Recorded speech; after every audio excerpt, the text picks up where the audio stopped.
जय जगन्नाथ बंधुगण चलतु जानिबा आजिर सुविचार मानव समाज रे एक श्रृंखलित जीवन यापन करने श्रृंखलित जीवन को बचाई किसी विचार सुविचार निहत आवश्यक होता है। चलतु आम आज सुविचार विषय पुंखानुपुंख भाव आम आलोचना करवा। मूर्ख लोक निजर क्रोध को उच्चस्वर माध्यम प्रकाश करें अथच जड़े बुद्धिमान व्यक्ति क्रोध को शांतिपूर्ण पराभूत करे। असंतु आज आम विज्ञतार परिचय दे समस्यार समाधान निमंते क्रोध को नियंत्रण रखी शांत भाव समाधान पंथा खोजा। सतरे आज्ञा क्रोध लोभ मोह यही तीनोटी महा मोह जहाँकि मनुष्य जीवन को नष्ट भ्रष्ट कर दिए, संपर्क को क्षीण कर दिए, मन भितर वितृष्णा राग सृष्टि करें। चलतु आम केवे कहा पर क्रोध करवा नहीं, कहा को क्रोध रे गाली देवा नहीं। यही क्रोध ही मनुष्य को विनाशर बाट देखाई थाए। मनुष्य जीवन में राग अभिमान किंबा परर प्रचार रे पड़ी निजर बहुत दिनर संपर्क भांगी दे थाए। ताको से संपर्क अनावश्यक लगे, किंतु से जानीपारे जे से लोक थिबो आउ आपण भी थिबे, किंतु अमूल्य संपर्क आउ नथिबो। सेथिपाई तो सबुठारु आगे रही थाए संपर्क, कारण संपर्क ही तो जीवन ही संपर्क। सतरे आज्ञा संपर्क एभली एक सूता जहाँ अति निबिड़, जहाँ अति आत्मीय। जदि आम संपर्क रखा चाहूचे केवल निज आशा स्वार्थ को रखी कहा आगे संपर्क रखु ना।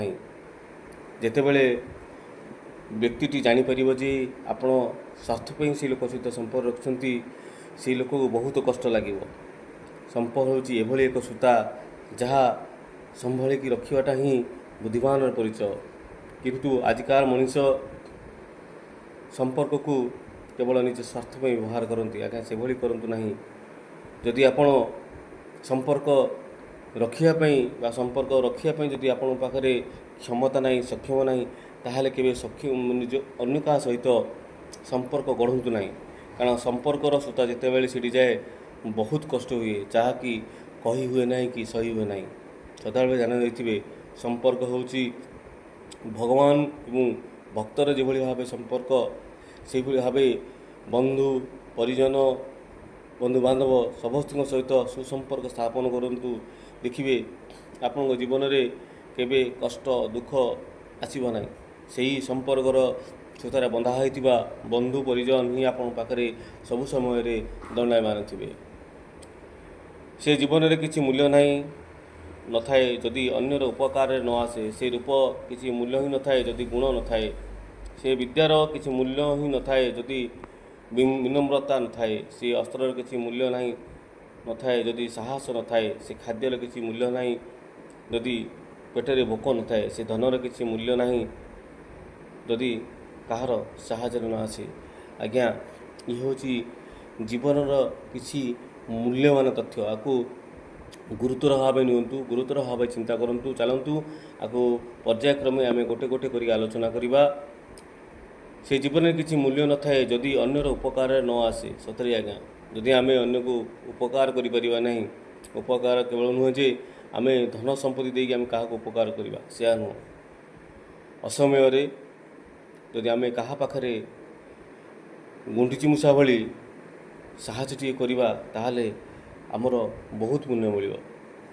से रूप में किसी मूल्य नहीं जदि गुण न थाए। आज्ञा जिते रूप सौंदर्य जिते था पछे जदि गुण टिके नथिबो ताहले आपन को कहीं पसंद करिवे नाही। सिथिबई निजे हसंतु, अन्य मुहरे मध्य हस देवाई चेष्टा करंतु। से विद्यार किसी मूल्य नहीं जदि विद्या नम्रता न थाए। जदि आमे पाखरे आमे ज्ञानी गुणी व्यक्ति माने देखिए सदाबले नम्र भद्र भाव रही। कारण ज्ञानी गुणी व्यक्ति माने जानिछंती जीवन समाज एवं जीवनर प्रत्येक इंगितर स्पंदन को से बुझी था। विद्या किसी मूल्य न थाए जदि आमे अन्य आगे विनम्र हो पार ना से अस्त्र किसी मूल्य ना जदि साहस न थाए जदि आम पाखे अस्त्र अच्छी आम पाखे साहस ना ताले आम केबे हेले कौनसी विपद को आम सम्मुखीन हेले ताकू आम एड़ाई पार ना सेहीपरि भाव में सब अंतिम